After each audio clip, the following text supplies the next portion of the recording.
Les gens fortunés font généralement un testament pour répartir à leurs enfants des biens matériels. Mais qu'a fait le Padre Pio, lui qui ne possédait rien? A-t-il même fait un testament? Aujourd'hui, nous allons voir le testament spirituel du Padre Pio.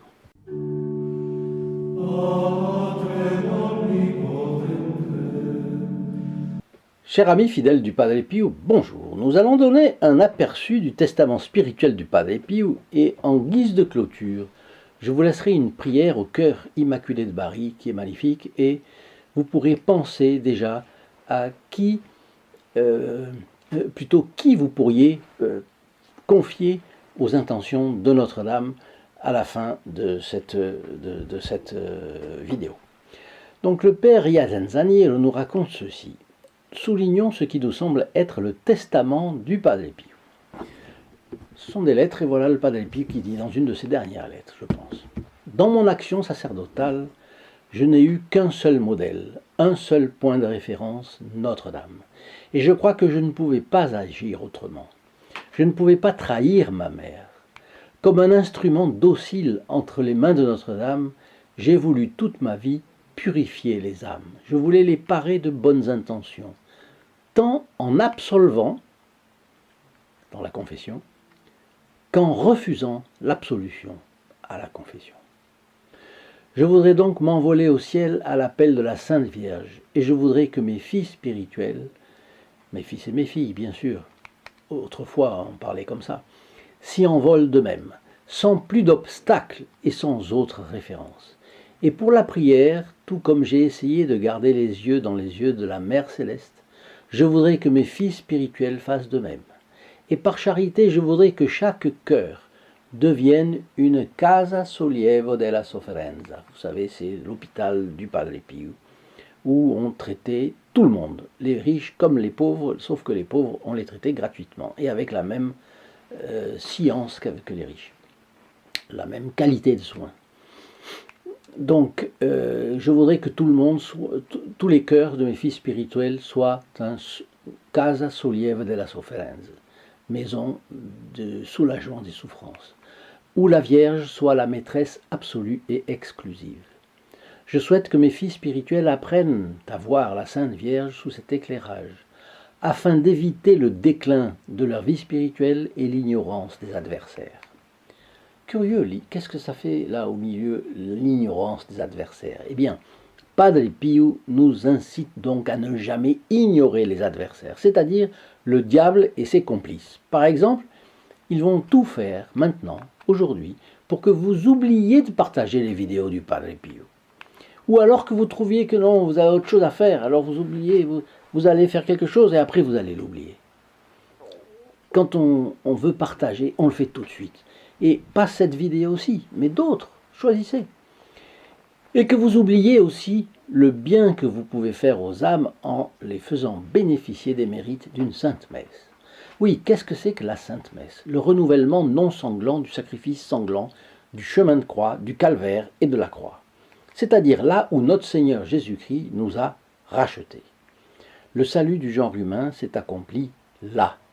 Là, nous avons été sauvés de l'enfer. Et là, notre Seigneur Jésus-Christ nous a acquis les grâces que nous recevrons jusqu'à notre mort. Mais arriver à bon port ne se fait pas sans effort de l'équipage. Ni sur le plan personnel, ni sur le plan collectif. D'ailleurs, ainsi dans la chaîne sur les pas du Padre Pio où nous travaillons, l'équipage est convaincu et il est solidaire. Ce qui manque, c'est juste plus de personnes qui prient, plus de personnes qui cliquent, plus de personnes qui s'abonnent et partagent. D'ailleurs, je vous rappelle, la messe dite chaque vendredi à midi pour les membres du groupe des protégés du Padre Pio, c'est-à-dire 52 messes par an, plus 2 au fait du Padre Pio. Toute sainte messe a une valeur infinie, parce que c'est le corps et le sang du Christ qui sont offerts à Dieu par le prêtre en propitiation, c'est-à-dire pour satisfaire la justice de Dieu, insultée par les péchés, et obtenir miséricorde pour les pécheurs. Je vous propose d'en profiter et de vous rendre sur le lien ci-dessous, st-padre-pio.fr, dans la description de cette vidéo. Le Padre Pio continue. Il suffit d'avoir une dévotion précise et décidée envers Notre-Dame. Il suffit d'avoir des soins affectueux envers elle et de rester vigilant.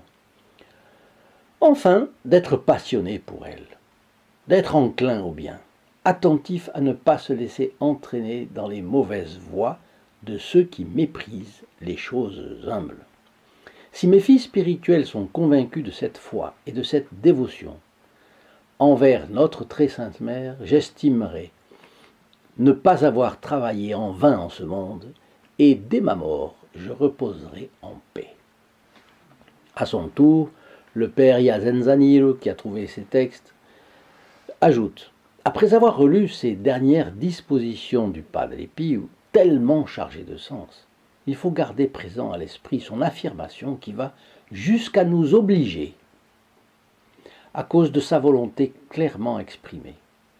Car le saint Padre Pio a confié au père Pellegrino, qui l'a accompagné jusqu'au bout: ceux qui semblent être mes filles spirituelles, en vérité, lui appartiennent à elle, à Notre-Dame. Sous cet éclairage, il serait absurde de déclarer avoir de la dévotion pour le Padre Pio ou se dire ses enfants spirituels sans aimer ni honorer Notre-Dame comme il nous en a montré l'exemple.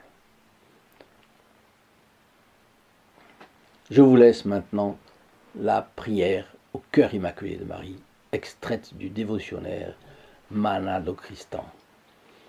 Ô cœur sacré et immaculé de Marie, source de l'humanité de Jésus, paré de toutes les grâces, prérogatives et excellences qui convenaient à la demeure de Dieu lui-même. Ô cœur très riche et trône du Très-Haut, par l'intercession duquel Dieu accorde toutes les grâces aux hommes. Ô cœur très précieux, tabernacle de la divinité et centre du véritable amour envers Dieu et les hommes. Ô cœur très doux, victime de la douleur pour les souffrances de Jésus et les péchés des hommes. Je me présente ici, et en toute confiance, je m'approche de ce trône de grâce et de miséricorde. Ô cœur généreux et compatissant de Marie, mère de Jésus et aussi la mienne, je me présente devant vous, espérant que vous m'obtiendrez le pardon de mes péchés, la persévérance finale et toutes les grâces dont vous savez que j'ai besoin pour servir Dieu et vous servir en toute fidélité et amour.